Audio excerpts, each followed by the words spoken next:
इसी तरह कुछ वक़्त ऐसे हैं कि जिनमें बंदा अमल थोड़ा करता है, अल्लाह अजर ज़्यादा अता फरमाता है। इसी तरह शोबुल ईमान में 2 रिवायतें हैं। हुज़ूर अलैहिस्सलातु वस्सलाम ने ज़िलहज्जा के पहले 10 दिनों और पहली 10 रातों की फजीलत उनमें बयान फरमाई। एक हदीस पाक में हुज़ूर अलैहिस्सलातु वस्सलाम ने फरमाया कि ज़िलहज्जा के पहले दिन से 9 ज़िलहज्जा तक अगर कोई एक रोज़ा रखता है तो उसके बदले अल्लाह ताला उसे 1 साल के रोज़ों का सवाब अता फरमाते हैं। और अगर कोई रातों को क़याम करता है तो इसके पहले अशरे की एक रात का क़याम लैलतुल क़द्र के क़याम के बराबर है। सुबहान अल्लाह, तो कितनी अज़मत है इसके दिनों की और इसकी रातों की। और इन्हीं 10 दिनों में एक दिन अरफा का दिन भी है जिसका रोज़ा ज़्यादातर लोग शौक़ से रखते हैं।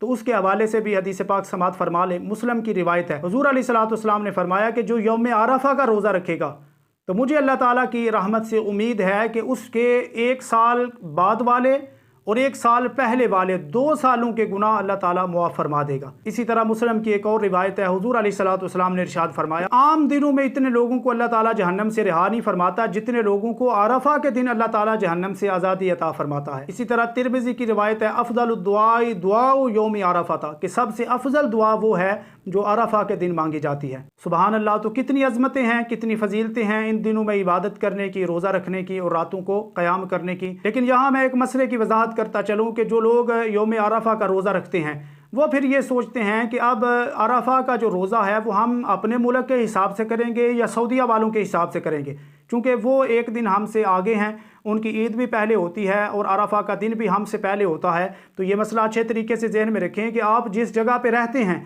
उस जगह का एतबार होगा। अब जिस जगह पे आप रह रहे हैं वहाँ जिस दिन अरफा का दिन होगा, 9 ज़िलहज्जा का दिन होगा, आपने उसी दिन रोज़ा रखना है। जिस दिन आपने रोज़ा रखना है मुमकिन है उस दिन वहाँ पे ईद हो, लेकिन फिर भी आपकी जगह का एतबार होगा। जिस दिन आपके यहाँ 9 ज़िलहज्जा का दिन हो, अरफा का दिन हो, उस दिन आपने रोज़ा रखना। और यहाँ मैं ये बात भी अर्ज़ करूँ कि बहुत से लोग इसके अलावा भी रोज़े रखते रहते हैं, तो वो इस बात को अच्छे तरीके से ज़हन में रखें कि साल में 5 दिन ऐसे हैं कि जिनमें रोज़ा रखना जायज़ नहीं है।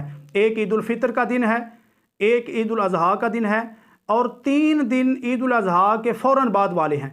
यानी एक ईद उल फितर हो गया, दूसरा ईद उल अज़हा हो गया 10 ज़िलहज्जा, फिर 11 ज़िलहज्जा, 12 ज़िलहज्जा, 13 ज़िलहज्जा, इनका रोज़ा रखना जायज़ नहीं है, लिहाजा इन दिनों में कोई रोज़ा ना रखे। इसी तरह इस बात की भी मैं वजाहत अर्ज़ करता चलूँ, ईद वाले दिन कुछ लोग सुबह जो है वो खाते पीते नहीं है और समझते हैं कि शायद हमने रोज़ा रखा हुआ है और उसको रोज़े का नाम देते हैं। तो याद रखें, ईद वाले दिन का तो रोज़ा रखना ही नाजायज़ है, लिहाजा उसको रोज़े का नाम ना दिया जाए। हाँ, ये बात है कि हुज़ूर अलैहिस्सलातु वस्सलाम की सुन्नत है, आका करीम अलैहिस्सलाम ईद उल अज़हा वाले दिन पहला खाना अपनी कुर्बानी में से ही तनावुल फरमाया करते थे। उम्मीद है ये चंद बातें आपको अच्छे तरीके से समझ आ गई होंगी। आप मुझे